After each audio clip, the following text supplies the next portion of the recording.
ସକାଳେ ବ୍ରେକଫାଷ୍ଟ ଖାଇଲା ବେଳେ ମୁଁ ଭାବୁଥିଲି ଯେ ଆଜି ଲଞ୍ଚରେ କ'ଣ ବନେଇବି। ମନେ ପଡ଼ିଲା କଦଳୀ ଅଛି, ହେଲେ କଦଳୀ ଭଜା ଖାଇବାକୁ ବିଲକୁଲ ଇଚ୍ଛା ହେଉନି। ଯାଉଛି ବନେଇବି କଦଳୀ ବରା। କଦଳୀକୁ ଲୁଣ ହଳଦୀ ପାଣି ଦେଇକି ତାକୁ ଭଲ ଭାବରେ ସିଝେଇ ଦେଲି। ସିଝେଇ ସାରିଲା ପରେ ଟିକେ ଥଣ୍ଡା କରିକି ତାକୁ ଏବେ ଚକଟି ଦେଉଛି। ତାପରେ ସେଥିରେ ମସଲା ଗୁଣ୍ଡ, ପିଆଜ ଆଉ ଲଙ୍କା କାଟିକି ପକାଇଦେଲି। ଆଉ ଅଳ୍ପ ବେସନ ଆଉ କର୍ଣ୍ଣଫ୍ଲାୱାର ପକାଇକି ପାଣି ଦେଇକି ତାକୁ ଭଲ ଭାବରେ ଗୋଳେଇଦେଲି। ଏବେ ଯାଉଛି ବରାଟାକୁ ଟିକେ ସେକିବି।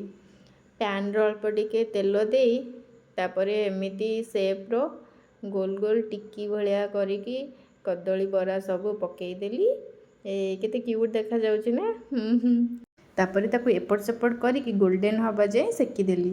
ଏବେ ଟିକେ ଟେଷ୍ଟ କରୁଛି କେମିତି ଲାଗୁଛି। ଟେଷ୍ଟି ଲାଗୁଛି, ହେଲେ ଟିକେ ଲଙ୍କା କମିଗଲା ଆଉ। ଫାଇନାଲି ମୋର ଲଞ୍ଚ ରେଡ଼ି ହେଇଯାଇଛି। ଭାତ, ଡାଲି, ଭେଣ୍ଡି ଭଜା ଆଉ ସ୍ପେଶାଲ କଦଳୀ ବରା।